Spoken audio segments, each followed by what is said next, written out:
So I wanted to do a simple thank you video to everyone that's watched, commented, and subscribed to this channel.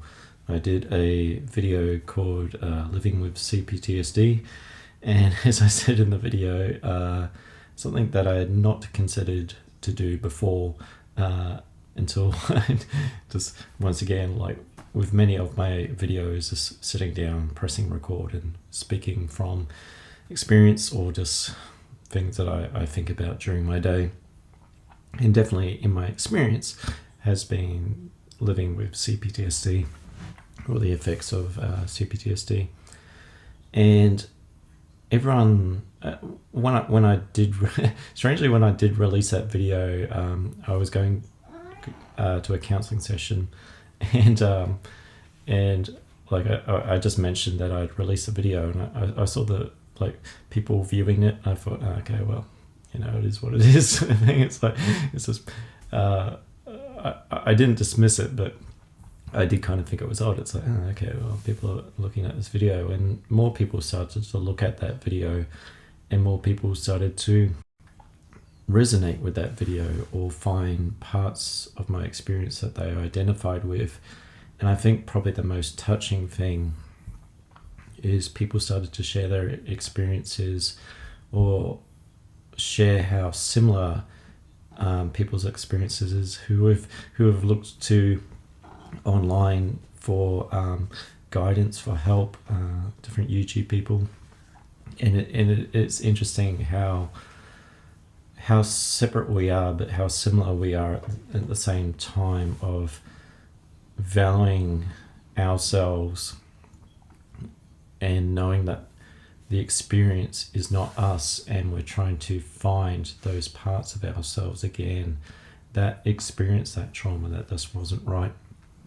And through all that, it's like, for me, in my experience, I think, if we want to talk YouTube people, who I first looked up was actually a person named Lisa A. Romano. That was the first person I started looking when I was looking into narcissism and trying to make sense of kind of nonsense, in a way, the nonsense that we live in within those realms, and trying to find my sense of self. And and of course that led to other things, and of course therapy and everything like that. And once again, in the comments, it was mentioned about the truth teller, the role play, different roles. My cat is currently speeching the camera stand. He's always somewhat involved in the. There we go. Would you like to say hello, Dexter? Can you say hello? You've controlled the camera setup now. Okay, all right. He's been my emotional support in some ways, and somewhat my emotional deterioration in other ways. He does like to test me.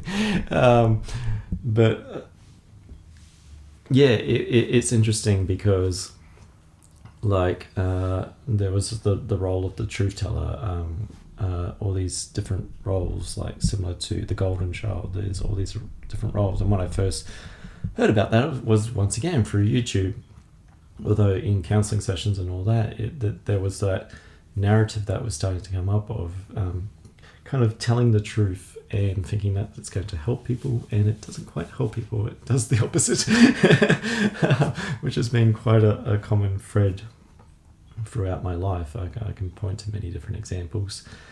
Yeah, it's something probably that I can't speak to yet, because it's something that I'll probably just look into, but I could probably say that similar to when I came across the INFJ stuff, not as a diagnosis, but just as a way to understand myself, it's ringing the same bells. I'm resonating with it, but I probably need to confirm a few things, both professionally and not jump to conclusions, because even when I saw truth teller sort of thing, it kind of sounds all mystical, so I had to sort of double check a few things. And the other person, Dr.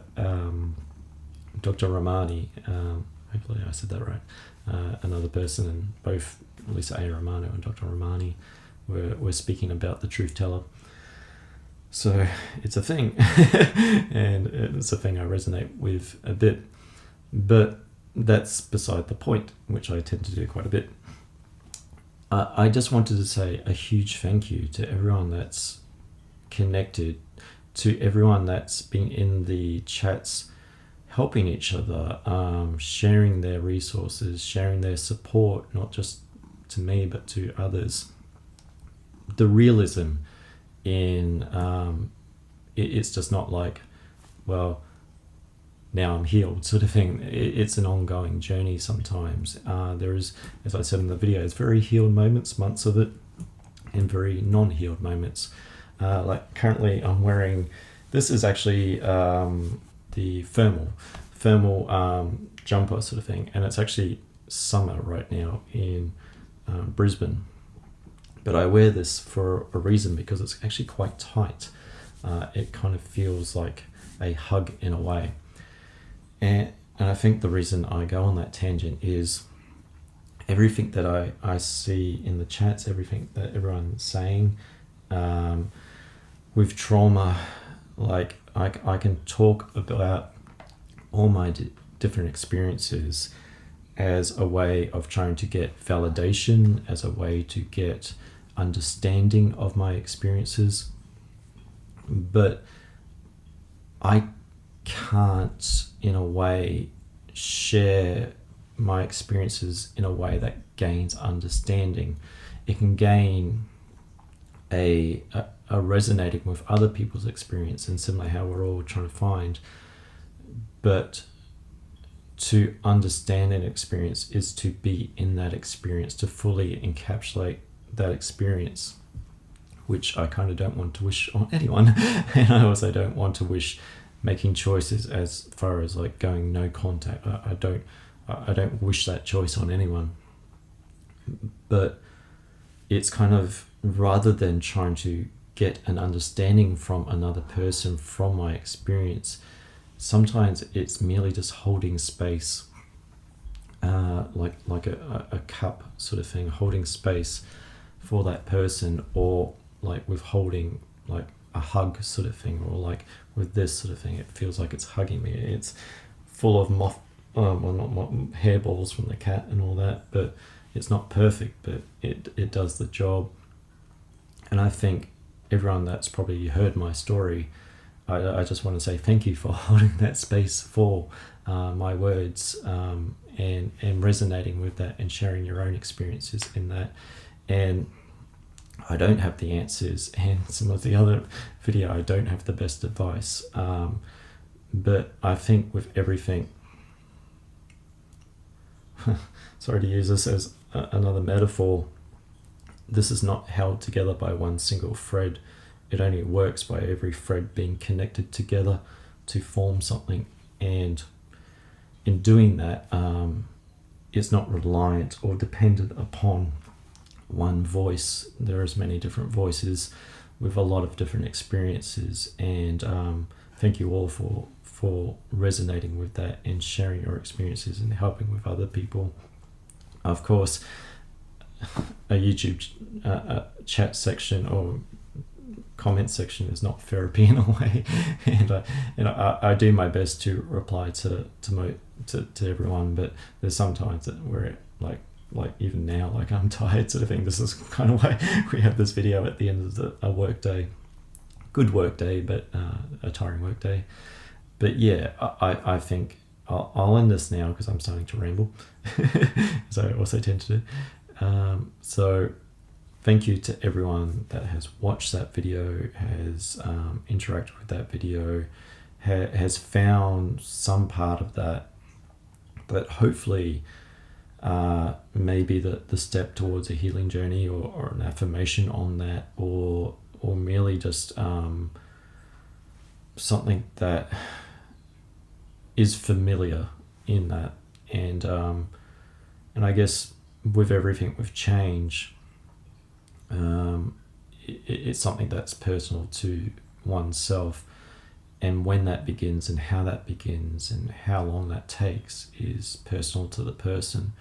there is no first place for recovering from any sort of thing. We're not in a competition for that. But I guess in healing oneself, we're not just healing oneself, we're healing a whole lot of other people, sort of thing. By stopping cycles, we stop perpetuations upon other people and other generations. But we will not be perfect in that. We can't get a life without a few scars. Scars being wounds being trauma, the Latin root of it. But so I'm down from Eflowtion Support Services, and thank you very much for your support. It does mean a lot. So bye for now.